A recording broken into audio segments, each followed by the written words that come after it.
I'm Franco Terrazzano, the Federal Director of the Canadian Taxpayers Federation. And today we're here with a simple message for the government. No taxation without representation. The Canadian Taxpayers Federation is taking the Canada Revenue Agency to court for enforcing the undemocratic and illegal capital gains tax hike. The capital gains tax hike blows a hole through a fundamental principle of Canada's democracy while also blowing a hole in Canada's economy. No taxation without representation isn't just an important principle or a catchy slogan. It's enshrined in the Constitution of Canada. It's Parliament's job to approve tax increases, but the government failed to introduce the legislation, debate the legislation, pass the legislation, or proclaim the legislation into law. And with an election right around the corner, it likely never will. Yet unelected bureaucrats at the CRA are taking billions of dollars from Canadians with this undemocratic tax hike. This is a tax hike that will drag down our economy. This is a tax hike that punishes Canadians who work their entire lives to save for their retirements. This is a tax hike that will push young, smart Canadian graduates who want to start the next Google to leave Canada and set up businesses in other countries. To put it bluntly, this tax hike is a financial sucker punch to many Canadians who worked hard to invest in properties, create businesses, or save for their retirement.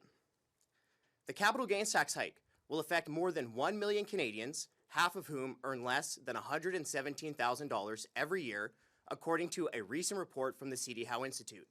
The capital gains tax hike will blow a $90 billion hole in Canada's economy.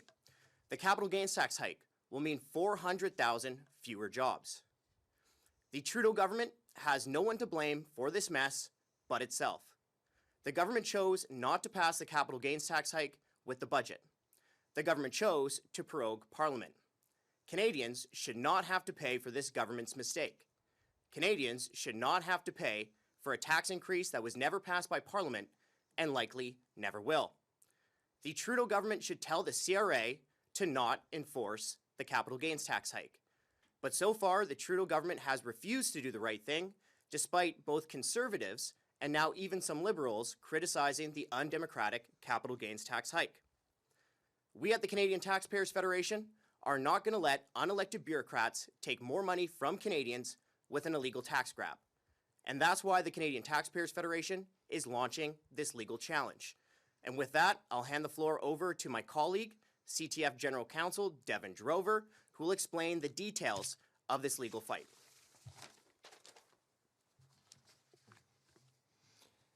Thank you, Franco.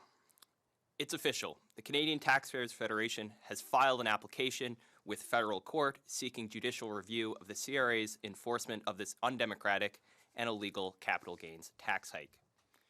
We are bringing this case on behalf of Debbie Vorsteveld, a hardworking Canadian from Mapleton, Ontario.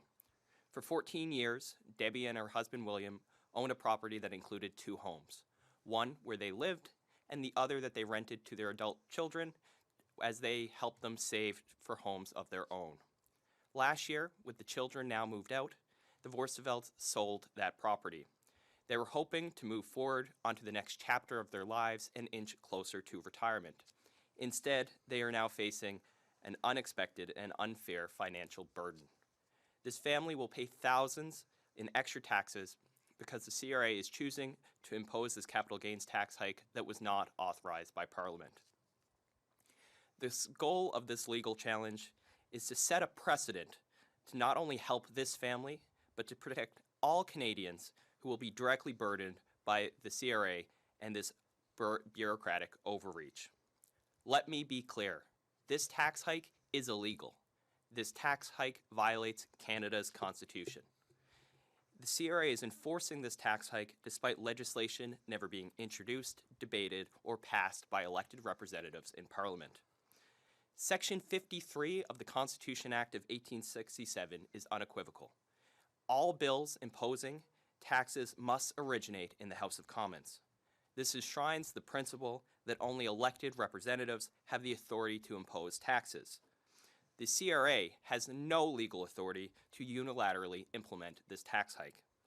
The required amendments needed to bring about this tax hike, which would be amendments to the Income Tax Act, has not passed and, as my colleague said, likely never will. Yet bureaucrats at the CRA who are unelected are acting as though Parliament's approval is optional. It is not. That's why the Canadian Taxpayers Federation has taken legal action. We are asking the court to issue an order stopping the CRA from enforcing this unconstitutional and illegal tax hike. And we're seeking an expedited hearing to ensure that this matter is resolved quickly, as time is of the essence. Canadians must file their 2024 income tax returns by April 30th, 2025. If the CRA's decision is not struck down by then, Canadians will be coerced into paying a tax hike that has no basis in law, or they'll face financial penalties. We will not stand by and allow unelected bureaucrats to trample on the constitutional rights of Canadian taxpayers. And this legal challenge is about more than just one family or one tax hike. It's about defending the rule of law, protecting the rights of Canadian taxpayers, and ensuring that no one in government, elected or otherwise, is above the Constitution. Thank you. We'll now turn to our colleague Nicolas Gagnon, the CTF Quebec Director, for his statement in French. Bonjour à tous, mon nom est Nicolas Gagnon et je suis directeur Québec et responsable des affaires francophones pour la Fédération canadienne des contribuables. Nous sommes à Ottawa aujourd'hui, mes collègues et moi-même, pour demander au gouvernement de respecter un principe démocratique très clair. Il ne peut y avoir de taxation sans représentation. Et puisque le gouvernement refuse d'écouter les contribuables, eh bien, il devra le faire devant les tribunaux. Et c'est pour cette raison que la Fédération canadienne des contribuables poursuit en justice l'Agence du revenu du Canada pour mettre un terme à l'application illégale et antidémocratique de la hausse de l'impôt sur les gains en capital. Pas de taxation sans représentation, ce n'est pas un simple slogan accrocheur ou un principe qu'on lance en l'air une fois de temps en temps. C'est carrément un principe inscrit dans la Constitution canadienne. Par définition, ça veut dire que ça revient exclusivement au Parlement de voter et d'augmenter les impôts. Et il faut le rappeler, le gouvernement a omis de présenter un projet de loi pour hausser l'impôt sur le gain en capital. Il a également omis de le débattre, de le voter, de l'adopter, même de le promulguer en bonne et due forme. Et avec une élection imminente, il est fort probable qu'il ne le fera jamais. Pourtant, au moment où on se parle, des fonctionnaires de l'Agence du revenu du Canada imposent cette hausse fiscale et siphonnent des milliards de dollars de l'argent des contribuables sans l'aval du Parlement. Cette hausse d'impôts est un coup dur pour notre économie au pire moment. Elle punit les Canadiens qui ont travaillé toute leur vie pour épargner en vue de leur retraite. Elle pousse également de jeunes entrepreneurs brillants qui rêvent de créer la prochaine grande entreprise technologique à quitter le pays et à s'établir ailleurs. Pour dire les choses sans détour, cette hausse fiscale est une gifle financière pour les Canadiens qui ont investi dans l'immobilier, bâti une petite entreprise ou épargné toute leur vie. Elle touchera plus d'1 million de Canadiens, dont la moitié gagne moins de 117 000 $ par année, selon le plus récent rapport publié par l'Institut en politique publique CDAO. Elle créera un trou de 90 milliards de dollars dans l'économie canadienne au cours des 5 prochaines années. Et sur cette même période, elle créera, ou du moins, elle entraînera la perte de 400 000 emplois. Le gouvernement Trudeau porte l'entière responsabilité de ce fiasco. C'est lui qui a choisi de ne pas soumettre cette hausse fiscale au processus budgétaire et c'est lui qui a décidé de proroger le Parlement. Il n'y a aucune raison pour laquelle les contribuables devraient avoir à payer le prix de cette gestion chaotique. Il ne devrait pas non plus être forcé de payer un impôt qui n'a jamais été voté par le Parlement et qui, à ce rythme, ne le sera peut-être jamais. Et c'est pour cette raison que la Fédération canadienne des contribuables demande au gouvernement Trudeau de mettre un terme immédiatement à cette tentative de l'Agence du revenu du Canada de piger davantage d'argent dans les poches des contribuables via une hausse d'impôt qui n'a jamais été votée. Mais jusqu'ici, il refuse d'agir. Il refuse de faire quoi que ce soit pour mettre un terme à ce pillage, et ce, malgré le fait que les voix de l'opposition et même au sein même de son caucus s'élèvent contre cette hausse d'impôt. La Fédération canadienne des contribuables ne laissera pas des fonctionnaires non élus piger encore plus d'argent dans les poches des contribuables sans l'aval du Parlement, sans passer à travers le processus démocratique. C'est pourquoi nous lançons cette action en justice, parce que nous croyons sincèrement que les contribuables méritent mieux. Merci à vous. Ceci met fin à notre conférence de presse. On peut maintenant passer aux questions.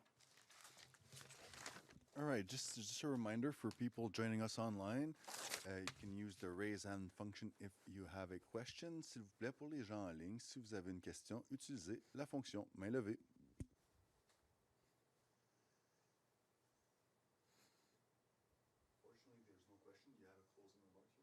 Nope, just thank you for your time today.